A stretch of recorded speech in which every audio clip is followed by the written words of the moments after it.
Vamos a iniciar nuestra revisión, nuestro repaso sobre patología musculoesquelética. Entonces empecemos con la parte de patología ósea. Recordemos que estuvimos hablando que debemos de imaginar que nuestros huesos, sobre todo nuestros huesos largos, están divididos en tres porciones. Entonces hablamos de la epífisis, la metáfisis y la diáfisis. Entonces supongamos epífisis, metáfisis y diáfisis. Recuerda que básicamente el hueso está estimulado por un factor genético que se denomina el factor genético RANG, que al final va a generar la producción tanto de osteoblastos como de osteoclastos. Importante. Recuerda que los osteoblastos requieren un medio básico para funcionar. En cambio, los osteoclastos requieren un medio ácido para funcionar. Recuerda que los osteoclastos también los determinamos como los macrófagos óseos. Por lo tanto, se determinan como células que degradan. En cambio, los osteoblastos se determinan como células mesenquimales. Entonces son células que construyen. Por lo tanto, los osteoblastos aumentan la masa ósea. En cambio, los osteoclastos disminuyen la masa ósea. Al final, el funcionamiento entre los dos grupos celulares mantiene un equilibrio. Uno construye, el otro consume masa ósea y eso genera un equilibrio. Pero ¿qué pasa si se aumenta la producción osteoblástica, que aumenta la masa ósea? Entonces se construye exceso de masa ósea y eso se denomina osteopetrosis. Pero ¿qué pasa si aumentamos la actividad osteoclástica? Se hace básicamente un déficit de masa ósea y se pueden producir estados osteoporóticos. Entonces se produce la osteoporosis. Pero recuerda que la osteoporosis es un proceso fisiológico natural, por lo tanto no hay alteraciones de nada. Normalmente el examen te va a preguntar cómo encuentras la PTH, el calcio, los fosfatos en la osteoporosis y básicamente podemos decir que PTH y calcio, a pesar de que hay un proceso de consumo óseo, están normales. Entonces eso es importante para efectos del examen. Pero recuerda que todo proceso que aumente la actividad osteoblástica, es decir, que se aumente la presencia de los osteoblastos en actividad, se ve reflejado en aumentos de la fosfatasa alcalina. Entonces, si se aumenta la fosfatasa alcalina, podemos decir que hay un aumento en la actividad osteoblástica. Por lo tanto, los pacientes con osteopetrosis hacen aumentos de la actividad de la fosfatasa alcalina. Entonces empecemos hablando de esas patologías óseas. Entonces recordemos que estuvimos hablando de la osteopetrosis, estuvimos hablando de la enfermedad de Payet. Entonces son dos puntos importantes. Recuerda que la osteopetrosis es aumento de la actividad osteoblástica. Entonces se aumentan los blastos, se aumenta la actividad de los que construyen masa ósea. Por lo tanto, se aumentan los niveles de fosfatasa alcalina. La enfermedad de Payet, recuerda que pasa por 4 fases. Entonces tenemos 4 fases, siendo la primera la actividad osteoclástica, después una actividad mixta, después una actividad osteoblástica y después un estado de esclerosis. Entonces recuerda que básicamente esa esclerosis se está dando es porque se está inflamando continuamente el hueso por mantenerlo en esa actividad osteoclástica y osteoblástica. Entonces, como empieza a haber un desbalance continuamente, se lleva a que se genere una actividad inflamatoria. Entonces, recuerda, para efectos del examen, todo lo que nos aumente la actividad osteoblástica nos va a llevar representación en la parte de laboratorio con aumento de la fosfatasa alcalina. Entonces, tanto paciente con osteopetrosis como paciente con enfermedad de Payet eleva los niveles de la fosfatasa alcalina. Pero ¿qué sucede en la osteopetrosis? Recuerda, se está construyendo tanta masa ósea que se infiltra la médula ósea. Recuerda que la médula ósea está ahí en el centro. como se está infiltrando la masa, o mejor dicho, la masa ósea está infiltrando toda la médula, entonces imaginemos que sucede algo así parecido. Se empieza a infiltrar y esa infiltración produce caída en la producción de la médula ósea. Entonces empieza a caer toda la línea mieloide. Entonces, ¿cómo se expresa eso? Caen los niveles de hemoglobina, caen los niveles de plaquetas, caen los niveles de polimorfonucleares.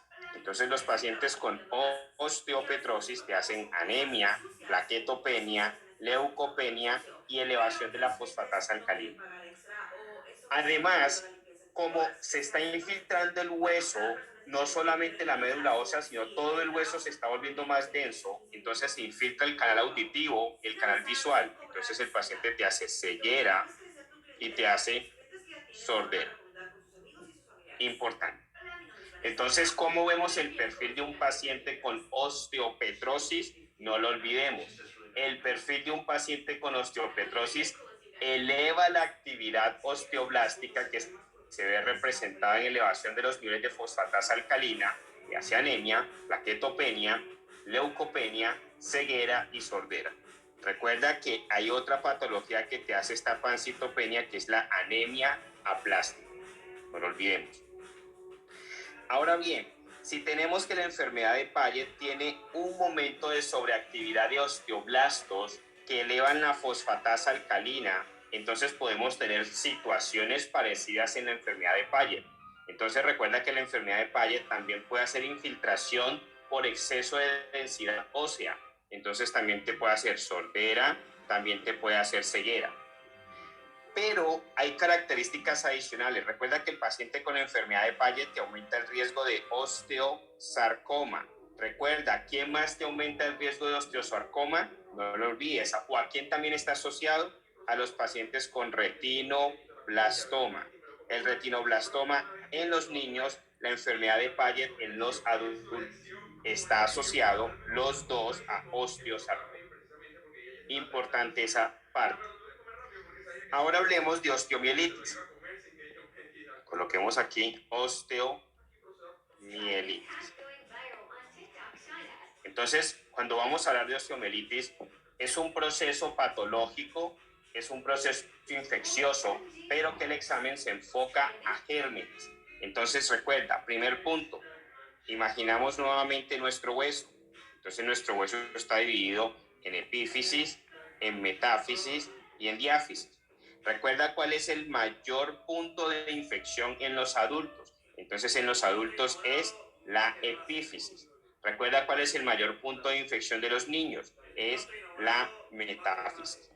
Entonces, cuando estamos hablando de puntos de infección, es importante para el examen. Entonces, los niños se infectan o hacen más osteomielitis de la metáfisis, los adultos más de la epífisis. Recuerda, el principal germen causante de osteomielitis es Staphylococcus aureus. Pero resulta de que el examen se enfoca en unas puntualidades. Entonces, ¿en qué situaciones un paciente puede tener una osteomielitis por gonorrea? ¿En qué situaciones un paciente puede tener osteomielitis por salmonela? Pregunta de examen. ¿En qué situaciones un paciente puede tener osteomielitis por pseudomonas? ¿En qué situaciones un paciente puede tener osteomielitis por pasteurela? Pregunta de examen. Entonces recuerda, salmonela, típica pregunta de examen, osteomielitis en un paciente con anemia de células falciformes. Recuerda, paciente de raza negra, normalmente en el examen lo describen como un migrante africano a Estados Unidos, que tiene posiblemente edades pediátricas, que tiene antecedentes de crisis vasoclusivas y que ahora te está haciendo osteomielitis, tiene un germen típico que es la salmonela. Gonorrea lo asociamos más a pacientes con exposición sexual, entonces paciente con múltiples compañeros sexuales, paciente que tiene antecedente de tratamiento con clamidia, paciente que tiene antecedente de otras infecciones de transmisión sexual, piensa que si tiene osteomielitis puede ser por gonorrea. La pseudomona, recordemos que la asociamos a pacientes o que tienen antecedente de diabetes mellitus o pacientes que consumen drogas endovenosas. Recuerda que la pasteurela la asociamos a mordedura de mascotas, sobre todo a la mordedura por perros. Importante. Entonces son aspectos que tenemos que tener claro porque el examen es muy focalizado en esos aspectos. Ahora hablemos sobre cáncer óseo. Entonces cuando hablamos de cáncer, básicamente punto importante para el examen. Recuerda, todo lo que tenga que ver con cáncer es una posible pregunta de examen. Entonces recuerda que volvemos a dividir nuestro hueso de acuerdo a la zona y recuerda que tiene un crecimiento extra. Entonces recuerda que hablamos de la epífisis, de la metáfisis y de la diáfisis y aparte de eso hablamos de la médula. Entonces, ¿cuáles son los cánceres óseos o cuál es el cáncer óseo que el examen nos puede describir como de crecimiento a nivel de la epífisis? Entonces nos aparece el Giant Cell. Recuerda, ¿cuál es la descripción típica del examen? Pregunta de examen o descripción. Es la sopa con burbujas. Entonces nos aparece el soap bubble. Básicamente es la descripción que casi siempre el examen nos da. ¿Qué masa o qué cáncer puede crecer de la metáfisis? Entonces es el osteosarcoma. Entonces ya hablamos del osteosarcoma. Recuerda cuando estábamos hablando de la enfermedad de Paget, estuvimos hablando del osteosarcoma. Recuerda, el osteosarcoma está asociado al retinoblastoma y a la parte de la enfermedad de Paget. Entonces, ¿qué tipo de pacientes nos pueden hacer osteosarcoma? Entonces, recuerda, dos tipos de paciente, el paciente joven y el paciente viejo. El paciente joven se asocia a retinoblastoma. El paciente viejo se asocia a enfermedad de Paget, no lo olvides, ósea. Porque es importante que tengamos diferenciación entre enfermedad de Paget mamaria y enfermedad de Paget ósea. Pregunta de examen. Parte de las masas que se pueden originar a nivel de la diáfisis, esto es una posible pregunta de examen. Entonces recuerda, la diáfisis nos aparece el Ewing sarcoma. ¿Por qué es importante? ¿Qué translocación hace? Translocación 11-22. Pregunta de examen. Entonces, es un cáncer que tiene translocación. Piensa que eso te lo van a preguntar. Ahora, recuerda que la médula podemos tener origen de dos tipos de masa, el condroma y el condrosarcoma. Entonces, cuando nos hablan de condroma o de condrosarcoma, básicamente podemos pensar que se originan de la médula. Entonces, el condroma, recuerda, afecta la mano. En cambio, el condrosarcoma afecta las vértebras. Y recuerda que esta masa pequeñita que se está originando aquí, que es una masa exofítica, básicamente esa masa pequeñita exofítica es el osteocondroma. Entonces el osteocondroma es benigno, pero el problema es que se puede volver un condrosarcoma que es maligno. Entonces ten en cuenta esta gráfica. Pregunta de examen, muy posible, Ewing sarcoma, osteosarcoma asociado al retinoblastoma y la enfermedad de Paget. Posteriormente estuvimos hablando sobre los temas ya de dolor articular. Entonces recuerda, el dolor articular lo clasificamos en dos, si es agudo o si es crónico. Recuerda que el dolor articular agudo se asocia más a temas de trauma, se asocia más a temas de infecciones, se asocia más a temas de patología por cristales, pero recuerda, cuando hablamos de patología por cristales estamos hablando básicamente de la gota. Pero sucede que la gota también puede ser una patología crónica. Básicamente nos referimos más a la parte aguda en ese momento de la reagudización, pero la gota también puede ser crónica. O a temas de patología articular de tipo reactivo. Cuando hablamos de patología de dolor articular por temas crónicos, nos referimos más a la patología articular por el lupus, a la artritis reumatoidea, a las artritis seronegativas o a la osteoartritis. Recuerda que el examen siempre busca hacernos confundir entre artritis reumatoidea y osteoartritis. Siempre nos va a poner comparativo en esos dos.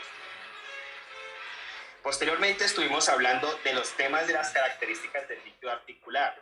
Entonces recuerda, en ese tema comparamos la osteoartritis con el líquido articular de tipo inflamatorio con el líquido articular de origen séptico. Entonces, ¿qué estábamos viendo siempre? Cómo están los glóbulos blancos, cómo están los polimorfonucleares, cómo está la tensión de Gram, cómo está la presencia o no de cristales y cómo es la apariencia de ese líquido. Entonces recuerda, al final la osteoartritis, los procesos inflamatorios o los procesos sépticos, todos generan procesos inflamatorios, por lo tanto todos van a generar atracción de leucocitos, de plaquetas, de polimorfonucleares. Pero el punto es en qué proporción se está trayendo. Entonces, los pacientes que tienen algún proceso por osteoartritis, básicamente se van a presentar con atracción de células blancas, pero normalmente menor de 2000 en el líquido articular. Menos de 25% de polimorfonucleares, no tinciona contra el Gram porque es una osteoartritis, es una inflamación por temas mecánicos, no por temas infecciosos. No hace patología de cristales porque no es una gota y la apariencia es serosa. En cambio, un paciente que tiene un proceso inflamatorio, puede ser una gota, puede ser la misma artritis reumatoidea, puede ser una artritis seronegativa, pero el paciente no tiene infección. Entonces, inflama un poco más que la osteoartritis, pero no llega a los rangos en los cuales normalmente la artritis séptica llega, que son más de 50.000. El paciente que tiene un proceso inflamatorio normalmente atrae más polimorfonucleares, pero no más allá del 50%, en comparación a la artritis séptica, que atrae más del 50% de polimorfonucleares. Debido a que el paciente esté infectado, puede o va a tener una tinción positiva para Gram. Básicamente, recuerda, no estoy hablando que sea Gram positivo o Gram negativo, sino tinción positiva para el Gram. En cambio, el proceso inflamatorio no tinciona.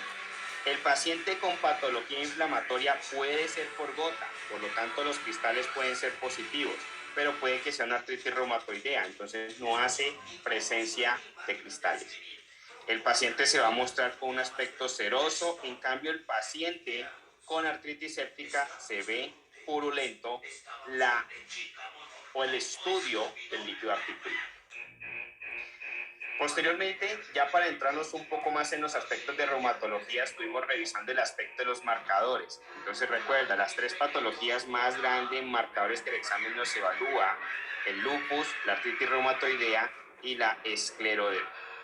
Recuerda que todo paciente que tenga algún marcador reumatológico no es confirmatorio de ninguna patología, pero la reunión de muchas cosas nos van indicando que es esa patología. Entonces recuerda que para el lupus hablamos de 3 marcadores, para la artritis reumatoidea de 2 y para la esclerodermia de 2. Entonces en lupus hablamos de los ANAS. ANAS positivos me dicen que hay una enfermedad autoinmune, pero no me está diciendo hay lupus. De pronto un poco más limitado a lupus, el double strand DNA y los antihistona. Y recuerda que los antihistonas son producidos por pacientes que están consumiendo algún tipo de fármaco que induce lupus, entonces produce like lupus.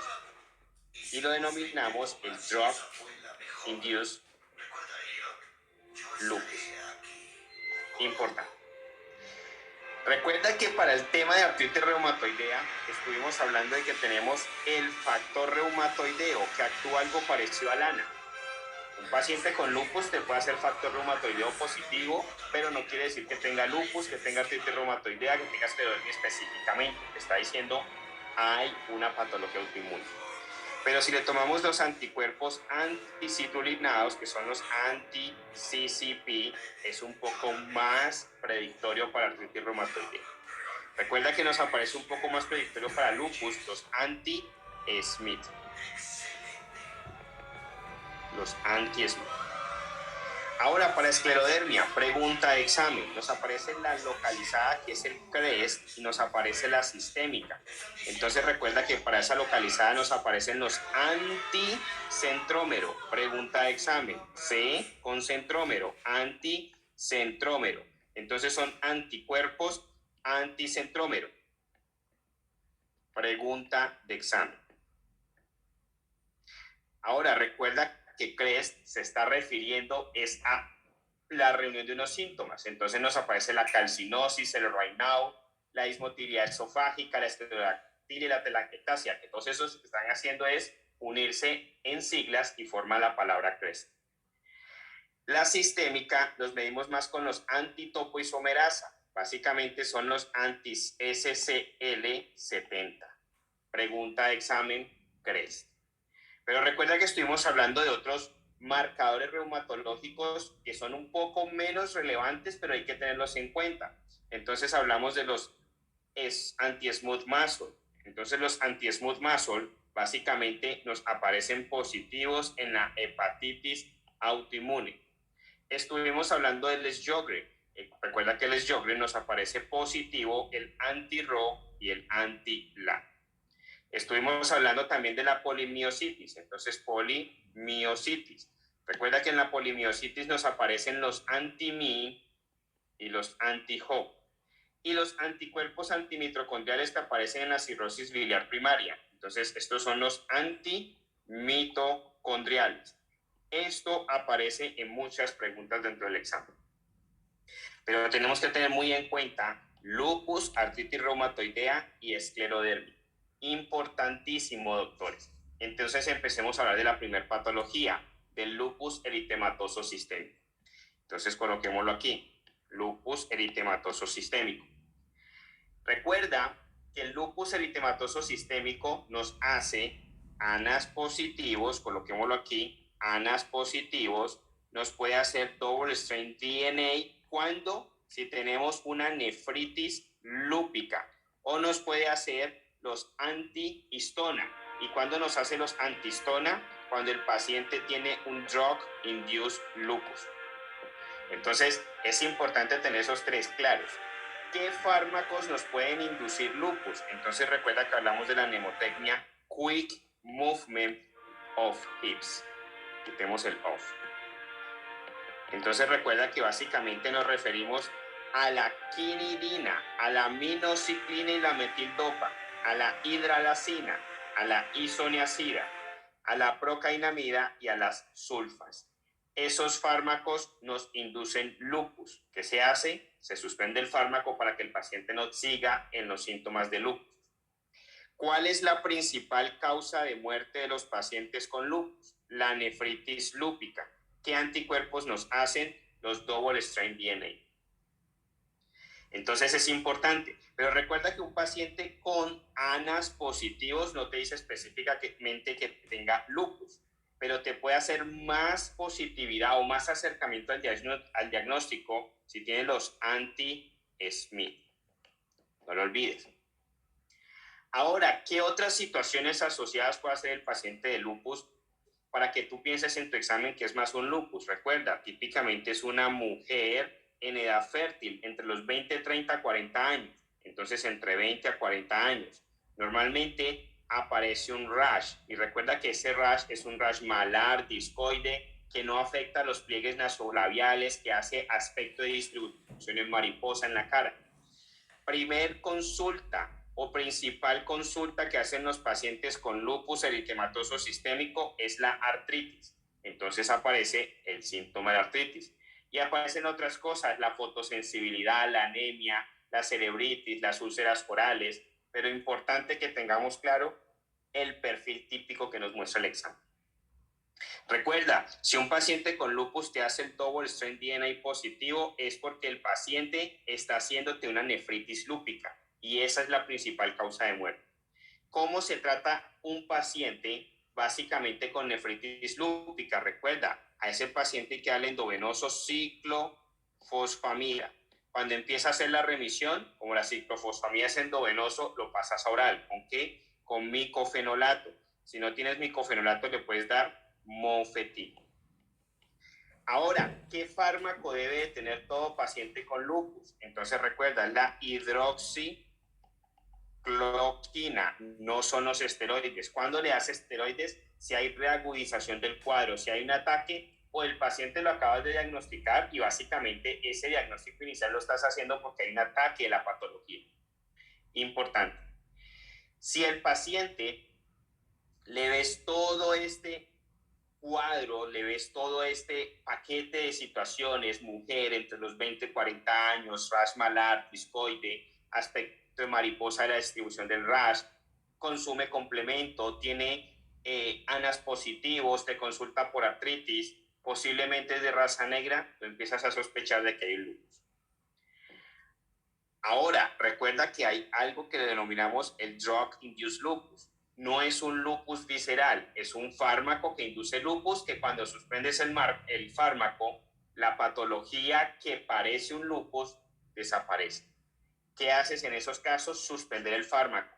Pregunta de examen: ¿cuáles son los fármacos que inducen lupus? No lo olvides: quinidina, minociclinimetildopa, hidralazina, isoniazida, procainamida y las sulfas. Pregunta de examen. Hablemos ahora de la artritis reumatoidea. Entonces, recuerda que la artritis reumatoidea básicamente es otra patología inmunológica. Básicamente que se generan formaciones de panus, depósitos de inmunocomplejos, y típicamente es una afectación simétrica. Si le afecta una rodilla, le afecta también la otra. Y el examen quiere hacerte comparativo normalmente con la osteoartritis. Entonces es importante que tengamos ese comparativo entre artritis reumatoidea y osteoartritis. Entonces recuerda, artritis reumatoidea y osteoartritis. Entonces, ¿qué sucede? Recuerda, la osteoartritis es un efecto mecánico. Recuerda, el paciente es obeso o tiene deporte de alto impacto, pero es un sobreuso articular. En cambio, la artritis reumatoidea es un efecto autoinmune. Son ataques, son inmunocomplejos. Por lo tanto, en la artritis reumatoidea se forman panus por los depósitos. En cambio, en la osteoartritis se forman osteofitos, que es básicamente el resultado de la sobreestimulación, del sobreuso de la articulación. Por lo tanto, como el efecto es mecánico en la osteoartritis, muy posiblemente el examen te lo va a asociar a obesidad. En cambio, en la artritis reumatoidea te lo va a asociar a un antígeno histocompatibilidad, que es el HLA-DR4. Normalmente, como en la osteoartritis el proceso se está dando por sobreuso, si tú usas más la articulación, al paciente le duele más. Entonces, ¿cómo mejora? Con el descanso. En cambio, el paciente con artritis reumatoidea le mejora con el uso. Importante. La afectación de la artritis reumatoidea es simétrica. En cambio, de la osteoartritis es asimétrica.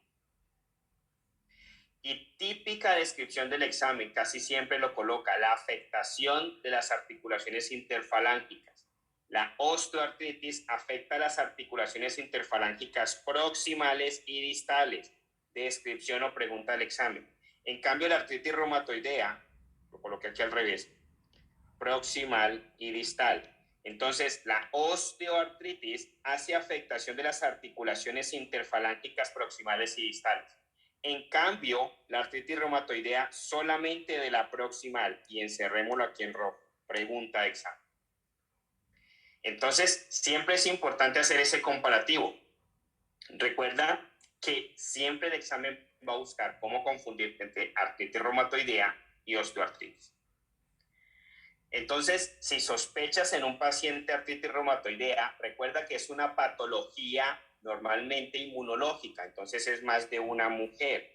En cambio, la osteoartritis es más por trauma, puede que te la asocien más a un hombre, porque es sobreuso, o es un atleta, o es obeso. Importante. Hablemos ahora de la esclerodermia. Entonces, cuando hablamos de la esclerodermia, básicamente estamos hablando que hay dos tipos: hay tipo CREST y hay tipo sistémico. Recuerda que en las dos hablamos de algo, siempre nos va a hacer algo: hipertensión pulmonar. Pero recuerda que la hipertensión pulmonar puede ser de forma directa o indirecta. El tipo CREST, la hipertensión pulmonar, es de tipo directo. En cambio, la hipertensión pulmonar en la sistémica es indirecta. Recuerda un principio que siempre evalúa el examen. Cuando tenemos estados de hipoxemia, todo el cuerpo, todo, absolutamente todo, menos los pulmones, reaccionan con vasodilatación. Entonces, ¿qué quiere decir eso? Que el cerebro, el corazón, los riñones, el intestino, todos frente al mecanismo de hipoxemia hacen vasodilatación. En cambio, los pulmones frente a los mecanismos de hipoxemia hacen vasoconstricción. Pregunta de examen. Y ese principio lo podemos ver en la esclerodermia. ¿Qué sucede cuando un paciente tiene esclerodermia sistémica? Miremoslo acá. El paciente tiene esclerodermia sistémica básicamente porque hay depósito de colágeno a nivel sistémico. Pero en el tema de la esclerodermia sistémica básicamente se genera una enfermedad intersticial pulmonar. Recuerda que lo estuvimos viendo. Estos son los alvéolos. Entonces, esto es el espacio intraalveolar, pero esto es el espacio intersticial. Eso lo podemos ver reflejado en la patología respiratoria por infección. Tenemos neumonías broncoalveolares y tenemos neumonías intersticiales. Eso quiere decir que podemos tener neumonías por acumulación de gérmenes dentro del alvéolo o neumonías por acumulación de gérmenes fuera del alvéolo, pero en el tejido pulmonar. Normalmente estas que están fuera del alvéolo, que son las neumonías intersticiales, son por atípicos. En cambio, las neumonías de tipo bronconeumonía o de acumulación de gérmenes dentro del alvéolo son por gérmenes típicos, son más comunes. Entonces, eso quiere decir que hay un espacio intraalveolar y hay un espacio intersticial. ¿Qué sucede? Ese espacio intersticial, recordemos que tiene que tener tejido de sostén. Y básicamente lo que se genera es que entre alvéolo y alvéolo se generan proyecciones de colágeno y elastina para hacer sostén. Ese tejido de sostén es destruido, es atacado básicamente por todo el proceso de la esclerodermia sistémica. Al estar atacado, básicamente se pierde la capacidad, digámoslo, fisiológica de los procesos de inspiración y expiración, porque si no hay sostén, básicamente se puede colapsar ese alvéolo. Entonces, ¿qué se genera? Una enfermedad intersticial pulmonar. Como se tiende a colapsar, recuerda, todo esto básicamente estaba sostenido y ahora ya no está sostenido. Todo este sostén que está presentando la elastina y el colágeno frente a la vecindad entre alvéolos se empieza a perder. Al empezarse a perder, ¿qué sucede? Básicamente el alvéolo tiende a colapsarse, las fuerzas ganan. Y si se colapsa, cuando hace el intercambio alvéolo capilar, por aquí va pasando la sangre, ya no tiene cómo ponerle oxígeno. Entonces, ¿qué hace? Hipoxemia. Y el estado de hipoxemia, ¿cómo se refleja a nivel pulmonar? Vasoconstricción. Entonces, aquí tenemos el corazón y básicamente aquí está el ventrículo derecho, el ventrículo izquierdo y aquí sale la arteria pulmonar. ¿Cómo responde la arteria pulmonar frente al mecanismo de hipoxemia? Con vasoconstricción. Entonces hace vasoconstricción. ¿Y eso qué es? Hipertensión pulmonar. Entonces, la esclerodermia sistémica te está haciendo hipertensión pulmonar no directamente por la esclerodermia, sino por el estado de hipoxemia. Por eso es indirecta. En cambio, el CREST, básicamente, ¿qué es lo que hace el CREST? Básicamente viene y deposita colágeno y empieza a depositar colágeno en el endotelio de las capas de la arteria pulmonar y eso hiperproduce endotelina. ¿Y qué se genera? Básicamente el radio del vaso de estar de este tamaño ahora se reduce. ¿Y eso qué es? Hipertensión pulmonar. Entonces, en el CREST, la hipertensión pulmonar es netamente directa. Importante. Recuerda qué significa CREST. Entonces, CREST básicamente son las iniciales de calcinosis, fenómeno de Raynaud, dismotilidad esofágica, esclerodactilia y telangiectasia. Recuerda que el examen te va a expresar cada una de esas sintomatologías no directamente, no te va a decir paciente con calcinosis Raynaud, sino que te lo dice más descrito. Entonces la calcinosis te lo describe con hipertensión. El fenómeno de Raynaud te lo describe con vasoconstricción en frío. Siempre te va a decir que el paciente necesita usar guantes, que el paciente sale a la nieve y se le ponen las manos blancas. La dismotilidad esofágica te la expresa con reflujo gastroesofágico. La esclerodactilia con rigidez de las manos y las telangiectasias con sangrados gastrointestinales. Típico que lo describa así. Entonces, estos pacientes que te están haciendo esclerodermia tipo CREST. En cambio, la esclerodermia sistémica, recuerda, hay una afectación más amplia. El paciente empieza a depositar colágeno en toda parte y eso lleva a que genere enfermedad intersticial pulmonar, pero también te hace pericarditis constrictiva, empieza a engrosar, a superdepositar colágeno alrededor del pericardio. Entonces el paciente te hace síntomas de falla cardíaca y síntomas de hipoxemia. Importante. Hablemos ahora del Sjögren.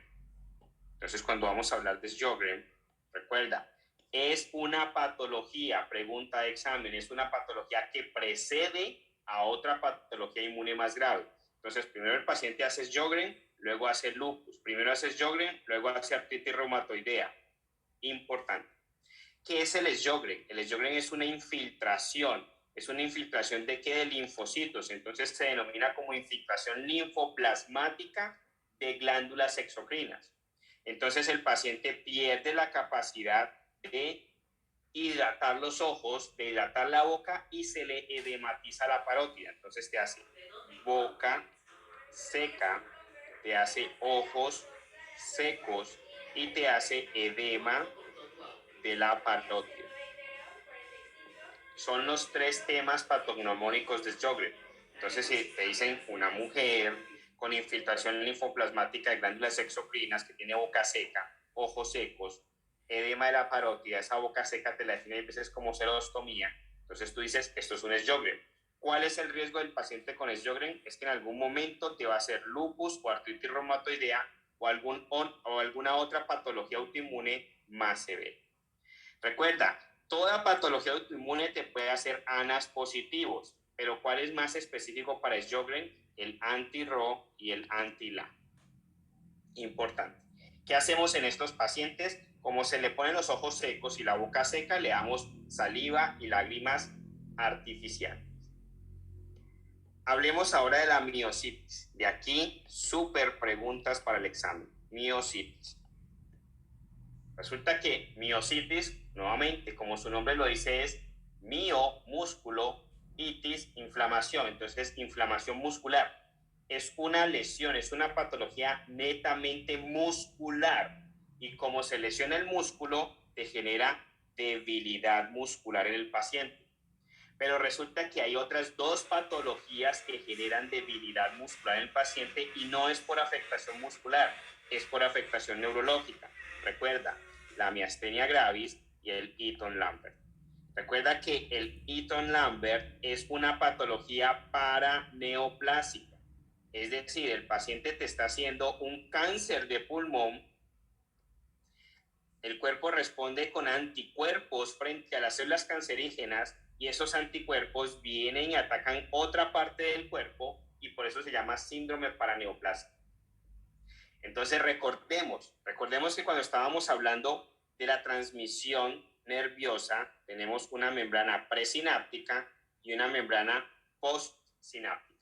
Entonces hay dos membranas, una pre y una postsináptica. Y a este espacio le llamamos hendidura sináptica. Recuerda que cuando el cerebro nos va a mandar un impulso para contraer un músculo, normalmente ha recibido una aferencia, es decir, una vía ascendente que le lleva información sensitiva. Lo pasa a la corteza motora y la corteza motora dice ejecutemos un movimiento. Entonces baja por una vía descendente o efectora o motora. Entonces esa vía básicamente va a hacer relevo y cuando hace relevo manda un nervio periférico para que inerve un músculo y ejecute la acción. Pero ¿qué sucede? En ese proceso lo estuvimos viendo todos los temas de fisiología musculoesquelética en la parte de despolarización de membranas. Ese efecto viene generando una despolarización y esa despolarización genera en la membrana presináptica apertura de los canales de calcio. Entonces el calcio entra. Cuando el calcio entra, actúa como segundo mensajero y estimula la liberación de vesículas de acetilcolina. Entonces la acetilcolina es liberada a la hendidura sináptica. Ahora la membrana postsináptica, que presenta receptores para la acetilcolina, permite el acoplamiento de esa acetilcolina y induce la transmisión por despolarización de la membrana postsináptica para que se dé la continuidad de la transmisión y se haga la contracción muscular. Pero ¿qué sucede? Sucede que estos pacientes que nos están haciendo todos esos temas de cáncer de pulmón van a presentar anticuerpos que atacan las células cancerígenas, pero esos anticuerpos se pueden venir a atacar los canales de calcio. Entonces se generan anticuerpos en contra de los canales de calcio y eso se llama Eaton-Lambert. Entonces, básicamente, si atacamos los canales de calcio de la membrana presináptica, pregunta de examen, ¿qué se genera? Disminución en la actividad de los canales de calcio, por lo tanto, entra menos calcio a la membrana presináptica, se libera menos acetilcolina a la hendidura sináptica y por lo tanto se corta la continuidad del impulso nervioso y no se genera contracción muscular. Por eso, en estos casos hablamos que el paciente nos puede hacer debilidad muscular. ¿Y qué sucede? Los pacientes con miositis por ataque directo al músculo te hacen debilidad muscular. En cambio, el paciente con el Eaton-Lambert por problemas inmunológicos de ataque a los canales de calcio también te hace debilidad muscular. Pero ¿qué pasa si atacamos los receptores de acetilcolina de la membrana postsináptica? Mucho cuidado, ya no pre, sino postsináptica. Entonces se nos genera algo que llamamos la miastenia gravis. ¿Y qué sucede si no dejamos que la acetilcolina se acople porque tengo anticuerpos atacando los receptores? No se continúa la transmisión nerviosa, no se genera contracción muscular y eso genera debilidad muscular. Entonces la miastenia gravis también nos hace debilidad muscular. Por lo tanto, son tres patologías que el examen quiere buscar hacernos confundir porque las tres hacen debilidad muscular. ¿Cuál es la diferencia? La debilidad muscular de la miositis es porque hay ataques directos de CD4 y CD8 en contra de las fibras musculares. Por lo tanto, te puede elevar los niveles de creatinina quinasa, te eleva los niveles de CK. En cambio, el Eaton-Lambert y la miastenia gravis no hay ataque al músculo. El músculo está bien, no está inflamado. En cambio, en la miositis el músculo sí está inflamado. El problema de Eaton-Lambert y miastenia gravis es que hay anticuerpos durante el proceso de la transmisión energética para que se pueda contraer el músculo. Entonces, algo típico que el examen siempre expresa es que al paciente con Eaton-Lambert le hacen estimulación y mejora la contracción. En cambio, el paciente con miastenia gravis se le hace estimulación y antes empeora. Entonces, el paciente con miastenia gravis al final del día está con mayor debilidad muscular. Típicamente te expresan que ya no puede levantar los párpados, ya le pesan, ya se le cierran solos, ya la fuerza muscular al final del día no le da. En cambio, el Eaton-Lambert se levanta muy mal, pero a medida que se pone a funcionar, que ejercita un poco más la parte muscular, empieza a mejorar. Pregunta importante de examen, doctores. Miositis con Eaton-Lambert con miastenia gravis. Recuerda que la miositis le hacemos los anti-Mi y los anti-Jo normalmente. Y recuerda que tenemos tres tipos de miositis, por cuerpos de inclusión, polimiositis y dermatomiositis. Y recuerda que la dermatomiositis está asociada a cáncer de ovario, de seno y de pulmón. Importante. Hablemos ahora de gota. Entonces recuerda que cuando hablamos de gota, tenemos que hacerle comparativo con la pseudogota. Entonces recuerda, siempre que hablemos de gota, pensemos en el sodio, específicamente monourato de sodio. Siempre que hablemos de pseudogota, pensemos en el calcio, específicamente pirofosfato de calcio. Recuerda que te van a hablar de cómo se ven los aspectos de los cristales. Entonces la pseudogota es positivo birrefringente. En cambio la gota es negativo birrefringente. Típica descripción del examen. Recuerda que la gota básicamente es acumulación de ácido úrico y el ácido úrico viene de los procesos de las proteínas, de degradación. Por lo tanto, todo lo que lleve aumento de las necesidades de degradación de la proteína o todo lo que esté generando más destrucción en nuestro cuerpo puede ser resultante en gota. Entonces los temas de quimioterapia, de hemólisis, de lisis tumoral o de altos consumos de proteínas pueden llevar al paciente a la aparición de gota. Pregunta de examen. Tratamiento de gota.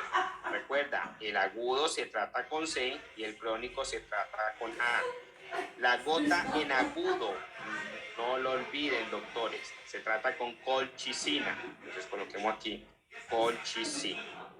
La gota en crónico se trata con allopurinol. Importante. ¿Cuál es la meta de todo paciente con gota? Tener el ácido úrico por debajo de 6. ¿Cómo tratamos la pseudogota? Normalmente tratamos siempre el ataque con colchicina, antiinflamatorios no esteroideos, y si no mejora, le damos esteroides. Importante. Entonces, punto importante, siempre reconoce cuando te hablen en el examen de gota el tipo de cristal, de sodio o de calcio, monurato de sodio o pirofosfato de calcio. Es importante tener siempre esa claridad, importantísimo. Hablemos ahora de las artropatías seronegativas. Entonces recuerda, todas las patologías autoinmunes mucho más prevalentes en las mujeres, pero las seronegativas mucho más prevalentes en los hombres, a excepción de la artritis asociada a la enfermedad inflamatoria intestinal.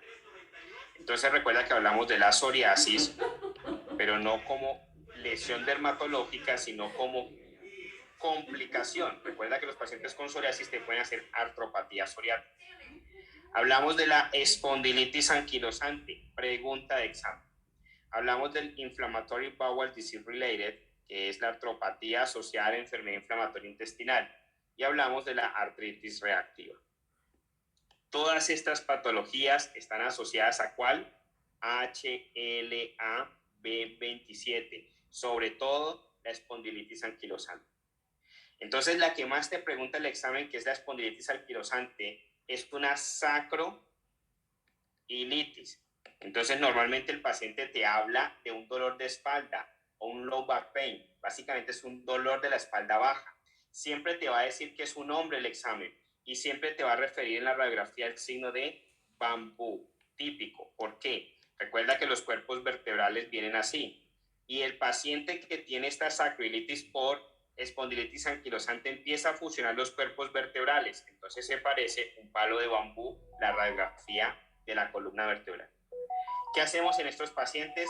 Les decimos, haz ejercicio, muévete más, le damos antiinflamatorios no esteroideos y si no vemos que mejora, se le pueden adicionar esteroides o inhibidores del factor de necrosis tumoral.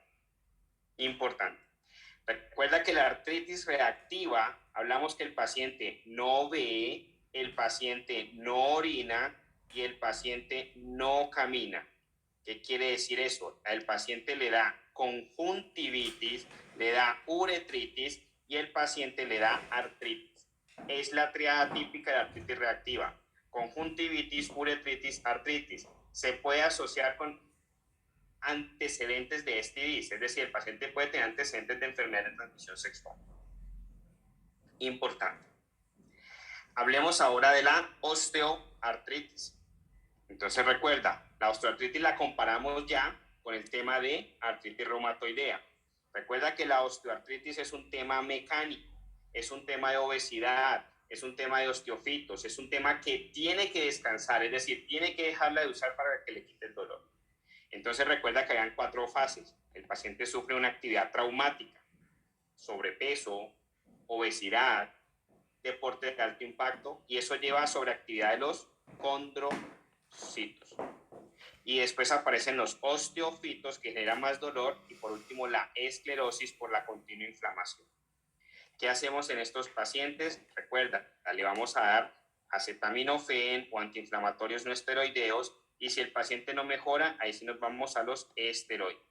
Recuerda, siempre tener el comparativo con artritis reumatoidea. El examen siempre va a querer hacerte confusión entre esas dos patologías. Hablemos de la artritis idiopática juvenil. Entonces recuerda, es una artritis también por temas inmunológicos, pero en pacientes menores de 12 años. ¿Qué te hace el paciente? Todos los síntomas de algo inmunológico, sistémico, fiebre, rash, pero aquí aparece algo importante, te hace uveitis, típica situación del examen. ¿Qué haces en estos pacientes? Los ensayos, los esteroides, el metrotexate, fisioterapia, psicología. Muy raro que te lo pregunte el examen. Hablemos de la osteonecrosis. Pregunta fija de examen. Es un tema cortico, sencillo, pero casi siempre lo pregunto. Recuerda que tenemos la cabeza del fémur. Recuerda que después viene el trocánter mayor, el trocánter menor. ¿Qué sucede? Tenemos una arteria que se proyecta desde medial, coloquémoslo más acá, se proyecta desde medial y básicamente pasa hacia lateral y se enrolla a través del cuello del fémur. Y esa arteria va a dar unas tributarias que lo que hacen es mantener viva o irrigar o nutrir la cabeza del fémur. Esa arteria, pregunta de examen, se llama la arteria circunfleja medial femoral. Entonces la arteria circunfleja medial femoral viene desde medial. Imagina que acá está el otro fémur, que acá está la otra cabeza de fémur, el otro trocánter, y básicamente aquí viene. Por aquí está el acetábulo, el otro acetábulo. Entonces viene desde medial, esta es la región medial, se va proyectando hacia lateral, pero después hace un encirculamiento del cuello del fémur y manda unas tributarias para nutrir la cabeza del fémur. Si por alguna razón tenemos insuficiencia de la arteria circunfleja medial femoral, se pierde la irrigación hacia la cabeza del fémur y hace una osteonecrosis, se necrosa la cabeza del fémur. ¿Qué situaciones pueden llevar a insuficiencia de la arteria circunfleja medial femoral? Pregunta de examen.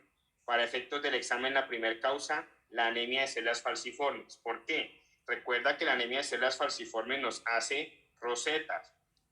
Recuerda que en las crisis vasoclusivas, los glóbulos rojos que están ciclados empiezan a hacer esto. Entonces, el oxígeno que venía aquí en la sangre ya no puede ser entregado a la célula. Entonces, la célula se muere. En este caso, se mueren las células del tejido de la cabeza del fémur. También te lo pueden hacer los esteroides, el trauma. Si yo me fracturo aquí, obviamente reviento la arteria circunfleja medial femoral, pero para efectos del examen, casi siempre anemia de células falciformes. Hablemos ahora de fibromialgia. Entonces recuerda, dolor del tejido musculoesquelético, eso traduce fibromialgia. Siempre lo ponen como una paciente femenina, siempre es una mujer y siempre con algún trastorno psiquiátrico más de ansiedad. ¿Por qué? Recuerda el gráfico que representamos. Imagina que esta es la paciente y la estamos viendo desde posterior. Este es el cuello, básicamente vienen las extremidades superiores, este es el tórax, esta es la pelvis, las rodillas y el resto de las extremidades inferiores. Recuerda que hay unos puntos críticos, la base del cráneo. Recuerda los codos, la parte interna de las rodillas y la parte externa de las caderas. Son los puntos típicos de la fibromialgia que si tú los tocas a la paciente le duele. Entonces son tantos puntos, nota que son tantos puntos que esa paciente pierde la tranquilidad para dormir. Y si nosotros no dormimos bien y esto se vuelve crónico de meses, empezamos a hacer ansiedad. Y esa ansiedad la puede llevar a depresión. Y el paciente típicamente se presenta como un paciente depresivo que está en tratamiento con el psiquiatra, pero no se han dado cuenta que es que la paciente tiene una fibromialgia. Entonces, eso lleva a que los pacientes sean tratados para su depresión con antidepresivos tricíclicos o con inhibidores de la recaptura no selectivos de serotonina. Y para el tema enfocado en efectos del examen, el tema del manejo del dolor, al paciente se le enfoca con gabapentina. Entonces recuerda, típicamente es una mujer con trastornos de ansiedad y depresión. Importante. Hablemos ahora sobre otro tema importante. Puede salirte en pregunta, puede que no, pero tenlo claro. El síndrome antifosfolípido. Entonces recuerda que el síndrome antifosfolípido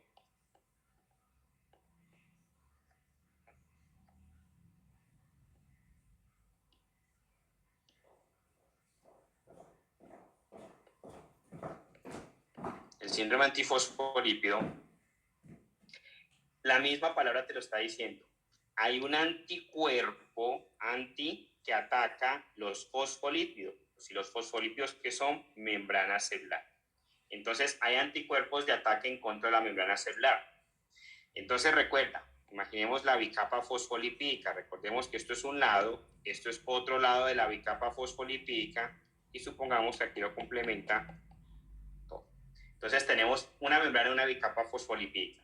Recuerda que hay proteínas de inclusión dentro de la membrana fosfolipídica. Exactamente para enfocarnos en el síndrome antifosfolípido, la glicoproteína B2 y la cardiolipina. Cuando generamos anticuerpos de ataque contra la membrana celular, contra la bicapa fosfolipídica, específicamente contra la glicoproteína B2 y contra la cardiolipina, nos aparece el síndrome antifosfolípido. Entonces, anticuerpos en contra de la glicoproteína B2 o anticuerpos anticardiolipina generan el síndrome antifosfolípido. Hay otro anticuerpo que ataca la glicoproteína B2, que es el anticoagulante lúpico. Entonces tenemos tres anticuerpos. Los anticuerpos que atacan la glicoproteína B2, que son el anticoagulante lúpico, y los anticuerpos en contra de la glicoproteína B2, y los anticuerpos en contra de la cardiolipina, que son los anticardiolipina. Recuerda que los anticuerpos anticardiolipina en laboratorio se ven a través del PDRL. Entonces el PDL también lo vemos en sífilis. Por lo tanto, los pacientes con síndrome antifosfolípido te hacen falsos positivos para sífilis. Un paciente que tiene síndrome antifosfolípido le van a tomar un PDL para sífilis y le sale positivo, pero no es porque tenga sífilis, es porque tiene anticuerpos contra la cardiolipina por el síndrome antifosfolípido. Entonces eso es importante. Típicamente el síndrome antifosfolípido te lo pueden presentar como una mujer, o mejor dicho, te lo van a presentar como una mujer que ha tenido múltiples abortos, que ha tenido múltiples pérdidas gestacionales no intencionales, no programadas. Importante. Y resulta que los anticuerpos que se están generando en contra de esas proteínas de membrana inducen a nivel vascular estados de aglutinación plaquetaria. Entonces se empiezan a aglutinar las plaquetas y se forman coágulos. Por lo tanto, el síndrome antifosfolípido, además de generar en la paciente múltiples pérdidas gestacionales, es protrombótico. Entonces la paciente puede aparecerte con trombosis venosa profunda, te puede aparecer con insuficiencias arteriales por oclusión, etcétera, etcétera. Puede estar asociado a mutaciones de antígenos de histocompatibilidad, pero típicamente lo más patognomónico en el examen son los múltiples coágulos que hace la paciente y las múltiples pérdidas. Importante.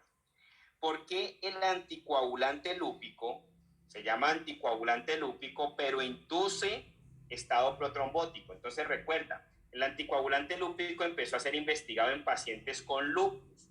Entonces de ahí la parte de lúpico. Y se investigó in vitro, es decir, en laboratorio.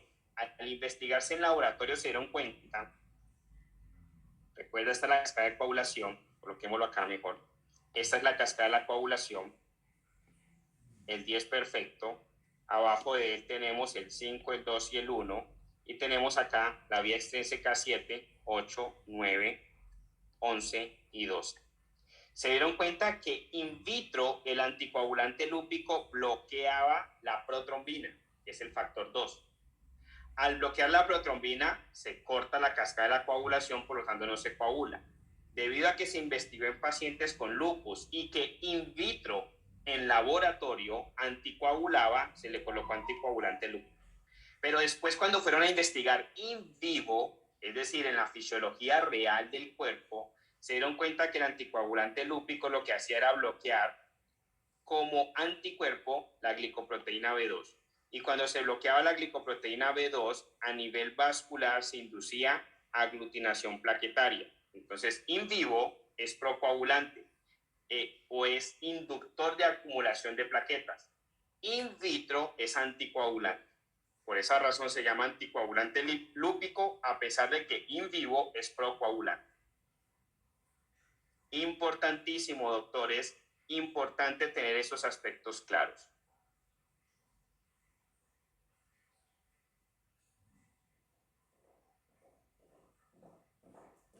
Vamos a continuar con la revisión de patología de piel. Entonces recordemos que empezamos hablando de la parte de las patologías bulosas. Entonces, patologías bulosas de piel. Entonces recuerda que en las patologías bulosas de piel hablamos del pénfigo, hablamos del pemfigoide, hablamos de la porfiria cutánea tarda y hablamos de la dermatitis herpetiforme. Entonces, las primeras 4 patologías que hay que tener claras. Recuerda que el pénfigo son anticuerpos en contra de los desmosomas. Recuerda que el pemfigoide son anticuerpos en contra de los hemidesmosomas. Recuerda que la porfiria cutánea tarda es acumulación de uroporfirinógeno. Y recuerda que la dermatitis herpetiforme es una manifestación en piel de la alergia al gluten. ¿Y quién nos presenta alergia al gluten? La enfermedad celíaca. Recuerda que de aquí las 2 más preguntadas son pénfigo y pemfigoide. Y se nos hacía importante resaltar, entender las capas de la piel. Entonces recuerda que estuvimos hablando de una rosa que tiene una base. Recuerda que esa base en donde se planta la rosa, básicamente empieza a crecer un tallo, pero ese tallo tiene espinas, entonces nos aparecen las espinas de la rosa. Recuerda que después nos aparece la corona de esa rosa, pero dentro de la corona de esa rosa hay polen, hay gránulos. Entonces nos aparecen los gránulos. Y básicamente ese tope es la corona. Si entendemos eso de la rosa, se nos hace fácil entender las capas de la piel. Entonces recuerda, tenemos una membrana basal en la piel que está estructurado encima de ella el estrato basalis. Entonces esa es la base de la rosa. Después nos viene todo el estrato espinoso. Entonces son las espinas de la rosa. Después nos viene el estrato granuloso. Entonces el estrato granuloso son los gránulos de la rosa. Y por último nos queda el estrato córneo. El estrato córneo es la corona de la rosa. Recuerda que el estrato basalis, pregunta de examen o característica de descripción. El estrato basalis se adhiere a la membrana basal gracias a los hemidesmosomas. Recuerda que el estrato espinoso se adhiere entre sí y se adhiere con otros grupos celulares gracias a los desmosomas. Por lo tanto, si tenemos ataque en contra de los desmosomas, estamos destruyendo las uniones del estrato espinoso. Por lo tanto, se forma un desorden celular en donde la membrana basal todavía se adhiere al estrato basalis, pero todo lo demás se separa y eso forma una bula frágil. Nikolsky positivo. En cambio, si tenemos anticuerpos en contra de los hemidesmosomas, básicamente estamos destruyendo la adherencia de la membrana basal con el estrato basal. Entonces, todos los demás grupos celulares están unidos, pero se desprenden de la membrana basal y eso forma una bula gruesa. Nikolsky negativo. Importante pregunta de examen: ¿cuáles son los anticuerpos? ¿Cuál es la patología? Pénfigo, pemfigoide, pregunta de examen. Entonces, de esa forma hemos hablado de las patologías bulosas de piel. Recuerda que en las alergias al gluten hacemos anticuerpos antimiosales, antiglutamina, que pueden verse representados en la dermatitis herpetiforme. Importante, doctores, no olviden, una de las patologías más preguntadas en la parte de patología dermatológica es pemfigoide. Hablemos ahora de las patologías pápulo-escamosas. Entonces coloquemos aquí pápulo-escamosas. Entonces las patologías pápulo-escamosas básicamente hablamos de la dermatitis seborreica, hablamos de la psoriasis, hablamos de la pitiriasis rósea y hablamos del líquen plano. Entonces recuerda, hagamos un comparativo entre esas: dermatitis seborreica, psoriasis, pitiriasis rósea y líquen plano. Entonces, básicamente necesitamos hacer características básicas de cada uno. Entonces, la dermatitis seborreica, recuerda que es una respuesta frente a la malacesia. Entonces, básicamente esa respuesta que se hace contra la malacesia genera una expresión dermatológica que es rash con caspa. ¿Y dónde se dan esos aspectos de rash con caspa? Recuérdalo, en los nacimientos del cabello. Entonces, representamos a un paciente más o menos así. Entonces, en estas áreas donde está naciendo el cabello, básicamente es donde aparece ese rash con caspa. Si no hay pelo, no hay rash. Si hay pelo, puede haber rash. ¿Qué se le hace a estos pacientes? Se les da selenio. Psoriasis. Pregunta o descripción del examen. Recuerda, ¿qué te hace el paciente? Lesiones tipo salmón o silver scale. Típica descripción del examen. Que se genera una respuesta autoinmune por linfocitos T, CD4. ¿Qué se hace en estos pacientes? Tratar la psoriasis de base. Pitiriasis rósea. Recuerda, la pitiriasis rósea es desconocido su origen, no se sabe por qué se causa, pero normalmente es un rash autolimitado, y como es autolimitado, no se trata, espera que pase por sí solo. El líquen plano tampoco sabemos por qué pasa, y normalmente se expresa como un rash con pápula púrpura. Normalmente las patologías papuloescamosas poco probables son pregunta de examen. Si de pronto te van a preguntar, te preguntan psoriasis. Pero de las dermatitis, de las patologías bulosas, siempre las van a preguntar: pénfigo y pénfigoide. Entonces no olvidemos, cuando nos están hablando de patologías papuloescamosas, podemos pensar en dermatitis seborreica, podemos pensar en pitiriasis rósea. Hablemos ahora de las dermatitis eczematosas. Entonces, cuando hablamos, coloquémoslo aquí, dermatitis por eczema. Entonces, cuando hablamos de dermatitis eczematosa, hablamos de la dermatitis atópica, hablamos de la dermatitis de contacto, hablamos de la dermatitis de la mano y hablamos de la dermatitis por éstasis. Entonces, coloquémoslo aquí: atópica, de contacto,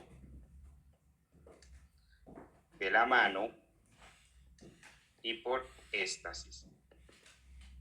Entonces, recuerda, cuando hablamos de dermatitis atópica, el perfil es atópico. Entonces es el paciente AAA, atópico alérgico asmático, típicamente más presentado en niños. Normalmente el diagnóstico es clínico y lo que se hace es evitar lo que está generando esa atopia. Si es una fragancia, si es un tipo de jabón, si es un tipo de ropa, algún tipo de tela, se retira. En casos más graves, emulsiones o esteroides. Pregunta de examen de dermatitis de contacto. Recuerda que tenemos hipersensibilidad tipo 1, tipo 2, tipo 3, tipo 4 y se asocia a la A, a la B, a la C y a la D. Entonces, la hipersensibilidad tipo 1 se da por alergia, la hipersensibilidad tipo 2 se da por formación de anticuerpos, la hipersensibilidad tipo 3 se da por la formación de inmunocomplejos y la tipo 4 es una respuesta delayed, retrasada. Entonces, ¿qué sucede? Porque es una pregunta de examen, porque lo primero que se nos viene a la mente cuando nos hablan de dermatitis de contacto es que es una alergia. Recuerda, representamos el cuello del paciente, las clavículas, los hombros, y básicamente este paciente se colocó una cadena. Y resulta que esa cadena, a los 3 días del paciente estársela colocando, le genera un rash exactamente en todo el área que la cadena ha tenido contacto. Eso es una dermatitis de contacto. Pero resulta que la aparición del rash apareció por allá el 3er o 5.º día. No apareció apenas se la colocó. Entonces hizo una respuesta retrasada. La dermatitis de contacto, pregunta de examen, es una hipersensibilidad tipo 4. ¿Qué otra hipersensibilidad es tipo 4? El IV poison, pregunta de examen.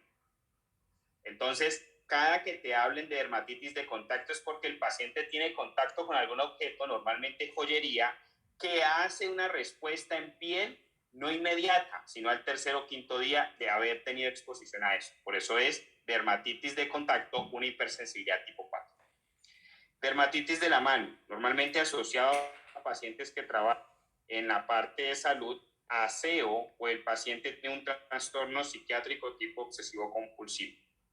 ¿Qué hace? Básicamente es un irritante en la mano que causa dermatitis. El trabajador de la salud, nosotros como médicos, nos tenemos que lavar las manos continuamente entre paciente y paciente. Eso puede generar irritación y nos da dermatitis.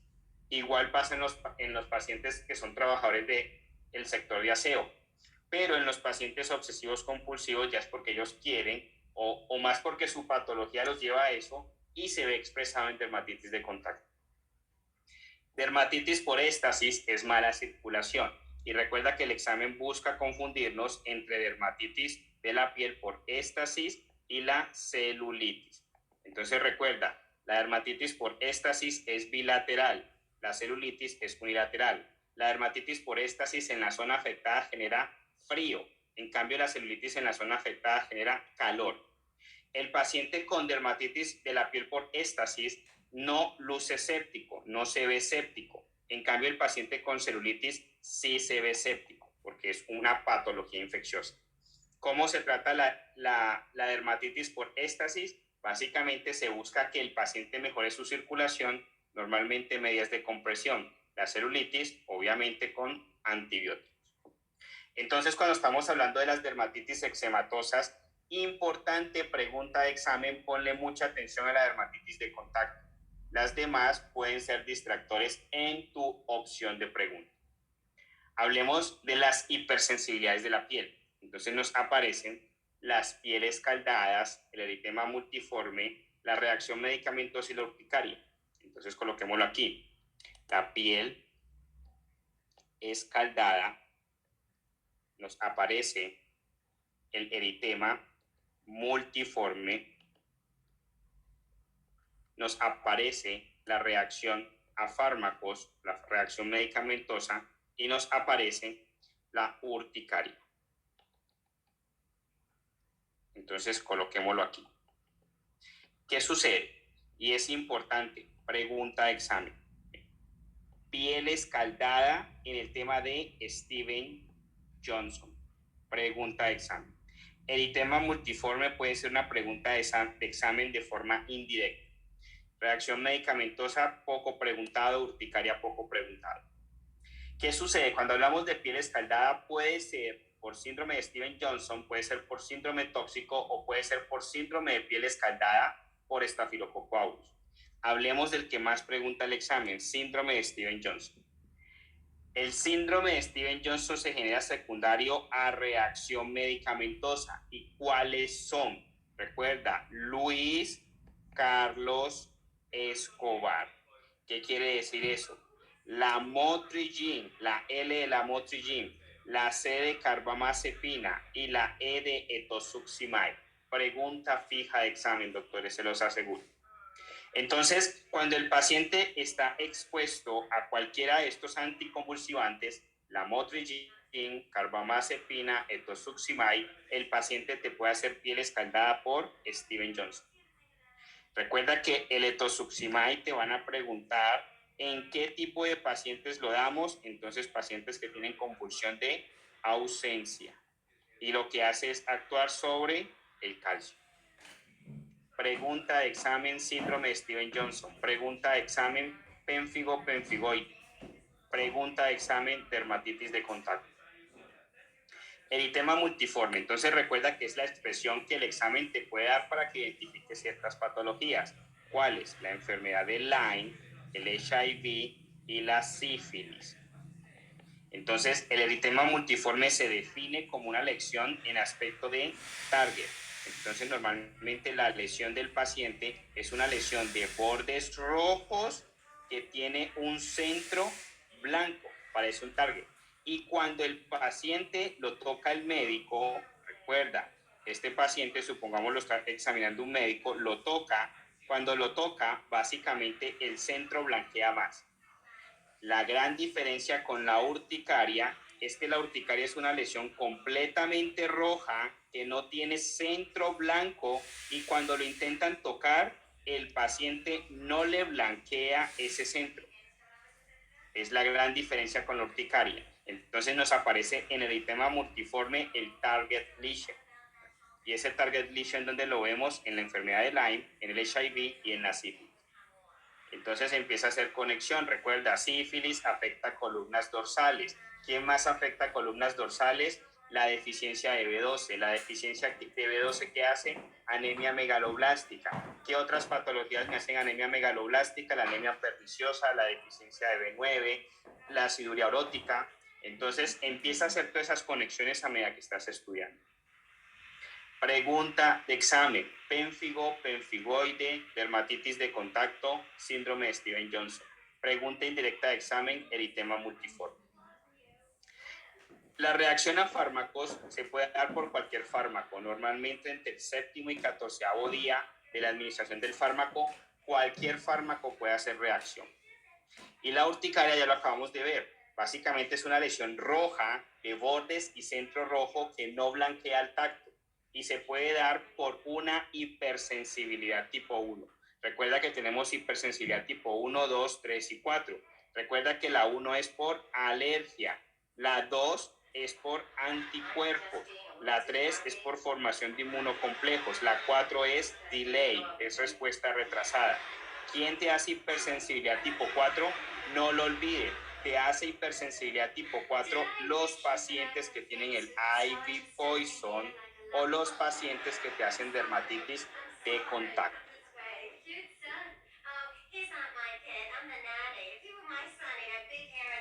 Hablemos ahora de las dermatitis infecciosas. Entonces recuerda que en las dermatitis infecciosas hablamos de la tiña y recuerda que en la tiña especificamos tiña capitis, onicomicosis, corporis, cruris, pedis, pero la tiña versicolor la dejamos en otro grupo. Hablamos también del acné, hablamos también de la erisipela. Importante, doctores. Cuando hablamos de erisipela, hacemos un comparativo con impétigo. Entonces recuerda, en la tiña básicamente nos aparece capitis, onicomicosis, corporis, cruris, pedis. ¿Qué es lo importante? Capitis, onicomicosis, le damos tratamiento sistémico. A las demás, tópico.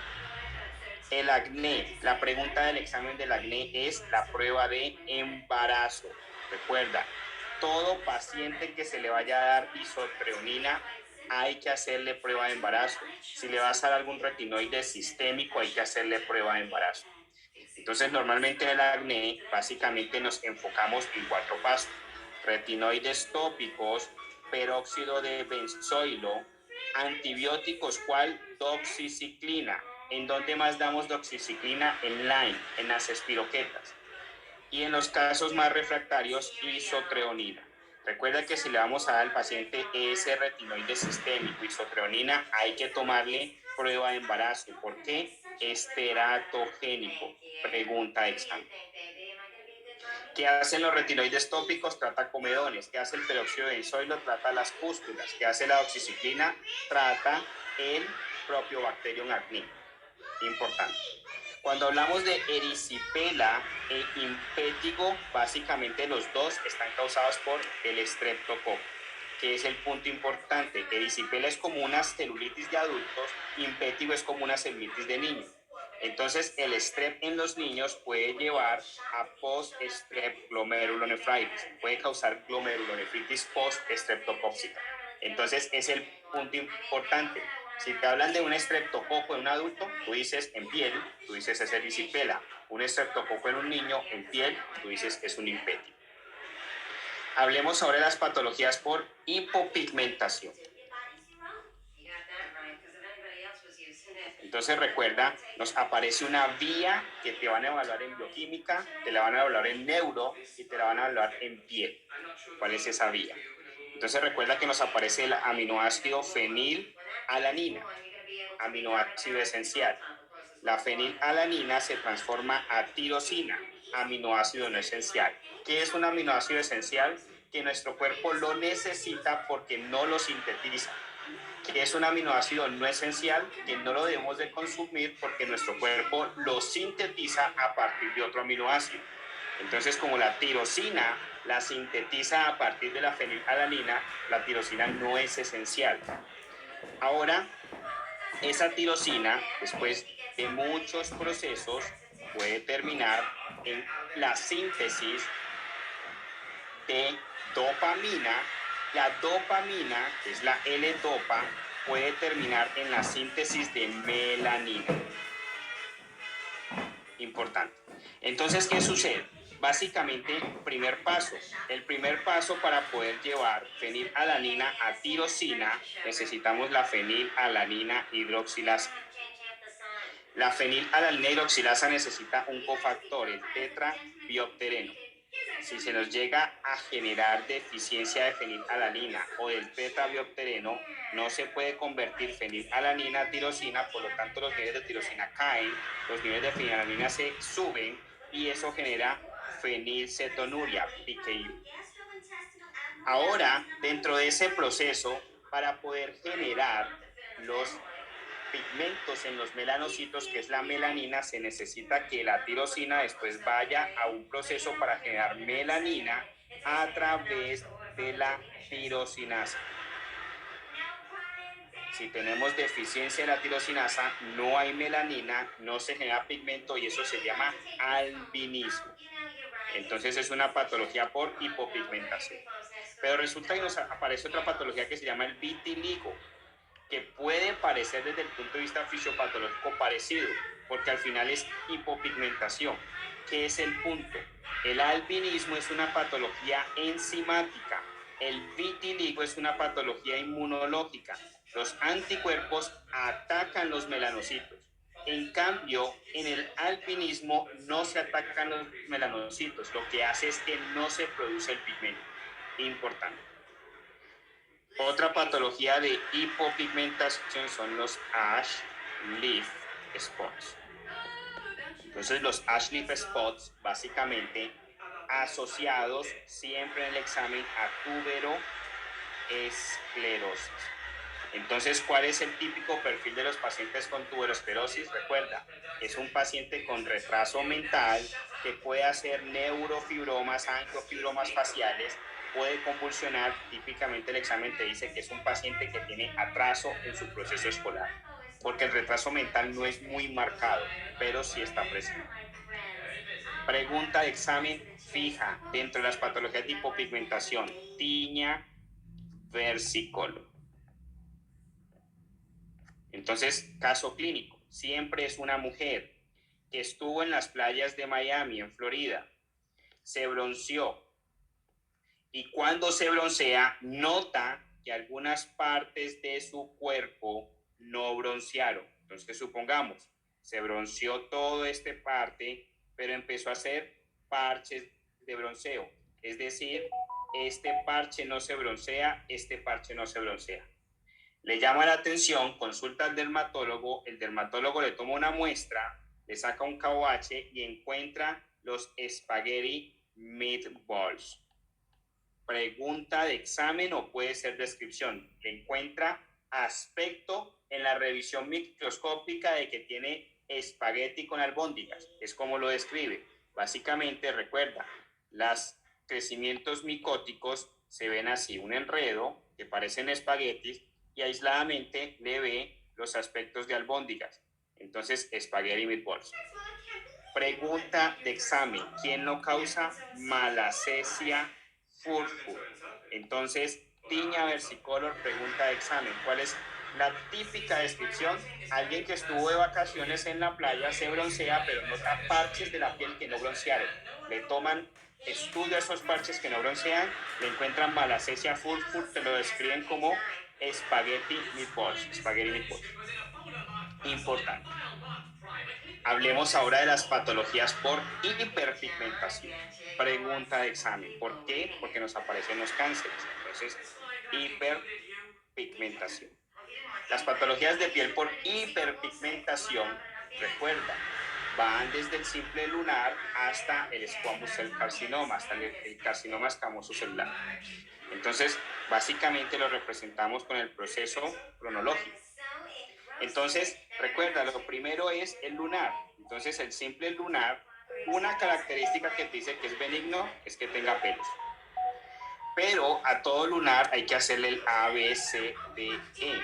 Entonces, la parte de asimetría es asimétrico, riesgo de cáncer. Tiene bordes irregulares, riesgo de cáncer. Tiene cambios en la coloración, riesgo de cáncer. Tiene cambios en el diámetro, riesgo de cáncer. Ha evolucionado y se ha vuelto más grande, riesgo de cáncer. Pero normalmente el lunar, a pesar de que es una disregularidad de la piel, el epitelio escamoso está intacto. Recuerda el principio de los epitelios escamosos. Todo epitelio que necesite recambio rápido, que tenga trauma fisiológico, necesita tener epitelio escamoso para cambiarse fácilmente. Recuerda los ejemplos. La vagina por el trauma fisiológico de la relación sexual. El ano por el trauma fisiológico del bolo fecal. El estómago por el tema del recambio rápido, por el tema de exposición al ácido gástrico. Son puntos que necesitan recambio rápido. Las cuerdas vocales o la vibración continua es un trauma fisiológico, es un epitelio escamoso.